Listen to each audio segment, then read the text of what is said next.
You know, I slept for an hour last night. I slept from like 2:30 to 3:30. Something I do. Don't feel like sleeping, I ain't sleeping. Anyway, let's get to the topic at hand today in the National Football League Week 7 picks. It's what we do here. We are the greatest sports handicapper that's ever lived. And, gonna have some interesting picks this week, I surmise. First game. Arizona's getting 6 points at home against the Seattle Seahawks. We all know Seattle Seahawks are not a road team. We know that for a fact. Arizona under Bruce Arians and Carson Palmer will put up major points on that defense. I know that defense is good, but I'm looking for the Cardinals to score 31 points. And I'm looking for the Seahawks to struggle offensively. 31-14, they're going to get embarrassed. Now, I know a lot of people are saying I'm not a believer in the Seahawks. I'm really not a believer in Russell Wilson. I know he had a good year last year, but I don't think he'll sustain it throughout his NFL career. I think he's better than Robert Griffin III, but I don't think he's as good as advertised. Therefore, I'm saying the Arizona Cardinals will win this game 31-14 at home. So take the 6 points at home and win the game. Next game, New York Jets at home, getting 4 against New England Patriots. Now, I don't know if Gronkowski's playing. It really doesn't matter at this juncture. We've seen the New York Jets last week after a great performance against Atlanta Falcons. Geno Smith reverted back to his old ways. Couldn't lead his team against Jared Tall-Levin at home for a victory. I like the New England Patriots to win this game, even though they were dead in the water last week outside of a miraculous comeback by Tom Brady. I like the Patriots to win this game at New York, somewhere in the lines of 28-17. I think it's a good score, and I think it's a comfortable score. Jacksonville at home, getting 7.5 against San Diego. Well, I got to be honest with Jacksonville. They covered the point spread last week against Denver. That being said, San Diego coming off a big win last week against the Indianapolis Colts. They held Trent Richardson in check to 40 yards and 10 carries. But then again, who doesn't hold Trent Richardson in check? Son of an SEC cupcake schedule opponent. I like the Chargers to win this game, 31-7. Houston getting 6.5 at Kansas City. You know, I'm not a believer in Kansas City, but I'm also not a believer in Matthew Schaub and the Houston Texans. I do like Kansas City this game to cover with the 6.5 point spread, somewhere along the lines of 24-10. I just don't think Houston has any offense, and I think Matt Schaub sucks. Game of the week, in my opinion, Cincinnati getting 3 points on the road at Detroit. I'm telling you right now, Cincinnati, everyone talked about them being great, going to the Super Bowl, this and that. There's no fucking way. That defense is much maligned and much overrated. It's the most overrated defense in football. I think Detroit hangs about 40 points on that defense, and I think they hold the Cincinnati Bengals and Andy Dalton on the road. I think they hold them to somewhere like 13 points, 40-13 Lions. I see the Detroit. Matthew Stafford's severely underrated. He's a great quarterback. I'd take him in Cleveland. Matthew Stafford's a beast. He's going to hang 40 on that overrated Bengals defense. I mean, Thad Lewis passed 3 touchdowns against him last week. I let him have a fucking comeback, put him into overtime. So I like Detroit. Cincinnati's getting 3 with Detroit to cover that. Buffalo getting 8 at Miami. I don't know if Thad Lewis is playing. I don't think it really matters at this juncture at Miami. I think Thad Lewis had a great game last week against an overrated Bengals defense. I think the Dolphins defense is much better. I like the Dolphins and Tannehill to come in there, or at home, to win this game 30-14. I know people are going to say my scores are very similar, but it's football. So I like the Dolphins to win that game and cover the point spread. Chicago Pick'em game at RFK, or whatever the fuck that stadium's called. Now, we have Jay Cutler, who I'm not sold on. But I'm sure a hell of a lot more sold on Jason Cutler than I am Robert Griffin III. Now, it's at home, and everyone knows that Robert Griffin III likes to show off. I know people think he's all quiet, this and that, but he likes to show off. He's on the Tim table. I like the Chicago Bears going in and manhandle the fucking Redskins. Somewhere like 42-17. Chicago's going to do that. Jason Cutler's got a big game. Jay Cutler, so whatever. So I like the Bears that game. Dallas getting 3 points at Philadelphia in Chipper Kelly's offense.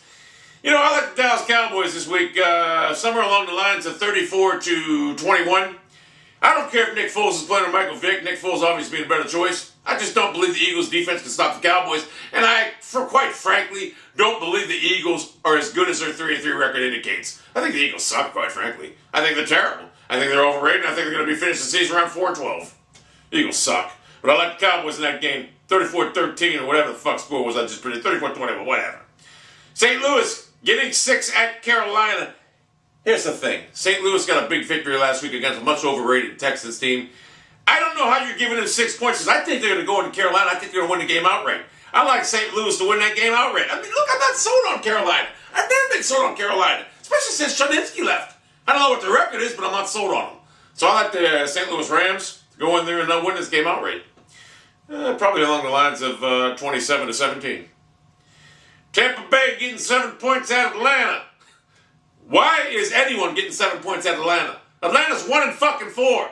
I'm tired of hearing about Matty Ice. Matty Ice is not what you do at the end of the game when there's fucking prevent defense in. No one gives a fuck. It's what you do from fucking quarter 1 to quarter 4 with 4 minutes left. You can't get it done. Therefore, I like the Tampa Bay Buccaneers. I know Scott, what's his name? Mike Glennon, rookie quarterback. Greg Schiano, they're going to get the first win on the road. They're going to win the game outright. They will win the game outright, which means they will definitely cover with the 7-point spread. So, they'll definitely get 7 points. They win outright. Tennessee getting 4 and San Francisco at home. Tennessee's getting 4 points at home. Now, I only surmise they wouldn't be getting 4 points at home if they had Jake Locker playing. They have Fitzpatrick playing. San Francisco and Colin Kaepernick really hasn't proved me nothing this year, especially Colin Kaepernick. I like Tennessee to actually win that game outright, 24-21. So you're getting 4 points. You're going to be covered, obviously. I like Tennessee in that game. Interesting game right here. Cleveland getting 10 points at Green Bay. We all know how Cleveland is. Cleveland's got a great defense, but they're on the field the fucking 98% of the game. Brandon Whedon sucks at home. He can't play at home. He's got that monkey in his back because he's too goddamn sensitive and he's too goddamn... He has no confidence at home. He's rattled. On the road, Brandon Whedon plays much better. I can almost guarantee you, I know the Browns will definitely cover the 10-point spread, but here's the kicker. I think the Browns are going to beat the Packers. I really believe this. Brandon Whedon's going to have a lights-out game, and people are going to be like, oh my God, I'm telling you now, this is how it is. I know the kid sucks. I know he's garbage, but he plays better on the road. Something about he ain't got the pressure on him. He's not a tough quarterback mentally. Then you just cut him, cut ties with him. But I think he's going to have a big game, and I like the Browns with the 10-point. I like the Browns winning the game outright, somewhere like 37-27. That's what I like. I think the Browns offense and Josh Gordon's going to pick it up this week. Even though last week, 17 points or whatever. I don't even want to talk about that. Baltimore getting 2 at Pittsburgh. As far as I'm concerned, the Ravens are going to fucking destroy Pittsburgh. You're looking at the lines of 30-14 here. The Steelers are done. Don't let that little fucking win against the fucking rookie quarterback fool you. Steelers are done. I like Baltimore this game. I like a big 30-14. Joe Flacco's going to get on track against Jericho 11. I think any quarterback that wants to look good goes against Pittsburgh. They will look good because the Jericho 11 is old as dirt, and they can't cover no one, and they certainly can't tackle anyone anymore. You know what? You guys should have kept James Harrison because he's about useless in Cincinnati. He'd be useless in your team too. By the way, the team's Steelers' fortunes are really fucking going sour. They signed a guy, or traded for a guy last week. Levi Browning's out for the season already. Indianapolis, here's the game of the week right here. This is the game of the week. At Indianapolis, they're getting 6.5 points against Denver, right? Manning versus Locke. You know, Jim Irsay, who I think's a fucking joke, who traded away a #1 draft pick for a backup running back in Trent Richardson. Here's the kicker. I would have done the same thing talking about drafting Luck over Manning. I'm going to tell you why. Luck is your future. Manning might be able to give you 3 or 4 good years. Luck would have been sitting on the bench for 3 or 4 good years, wasting his time. I think Luck, when it's all said and done, will have more titles than Peyton Manning.